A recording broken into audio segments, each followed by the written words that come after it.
પરિવારોનું મિલન, બે લોકોના એક નવા સંસારની શરૂઆત, બે પરિવારોનું મિલન પણ આજકાલ એવું લાગે છે ને કે લગ્ન એટલે એક દેખાડાનું સાધન બની ગયું છે. ધુમાડા બંધ ખર્ચો કરવામાં આવે, જબરજસ્ત જાક જમાળ જોવામાં આવે અને એના જ વાદ પણ થાય કે આણે આવું કર્યું તો હવે તમારે આપણા પ્રસંગમાં આવું કરવું જ પડશે. અને એમાં જેની આર્થિક પરિસ્થિતિ ડામાડોળ હોય એનો કચ્ચર ઘાણ નીકળી જતો હોય છે. ઘણીવાર આપણે જોયું છે, દીકરીનો બાપ હોય કે દીકરાનો બાપ હોય, એને આપણે લોહીના આંસુ રડતું જોયું છે.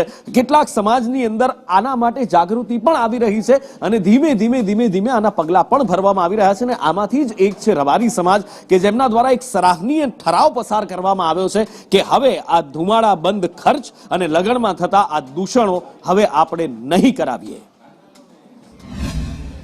ઓછામાં ઓછું સોનું આપવું, પછી પ્રી વેડિંગ ફોટોશૂટ ને બધું બંધ કરવું, ખોટા દેખાદેખી ને ખોટા ખર્ચા બંધ કરવા અને શ્રીમંત દરમિયાનના વિડીયો શૂટ, પછી જન્મદિવસના ને બધા જે ખોટા ખર્ચા થઈ રહ્યા છે તે ખર્ચા બંધ કરી રબારી સમાજના યુવાનો શિક્ષણ તરફ પ્રેરિત થાય તે માટે વડીલો પ્રયાસ કરશે.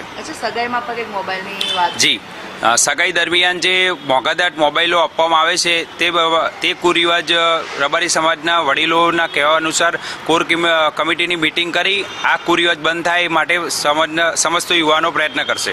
મુખ્ય કેટલા મુદ્દા છે ટોટલ? મુખ્ય 8 થી 10 મુદ્દા છે. દવાખાનાનો મુદ્દો હોય કે દવાખાનાના નીચે 400-500 માણસનું ટોળું હોય છે, જે તે દર્દી હોય છે તેને માનસિક રીતે સ્ટ્રેસ મળી રહેતો નથી અને તેનો પરિવાર પણ માનસિક રીતે હેરાન થાય છે.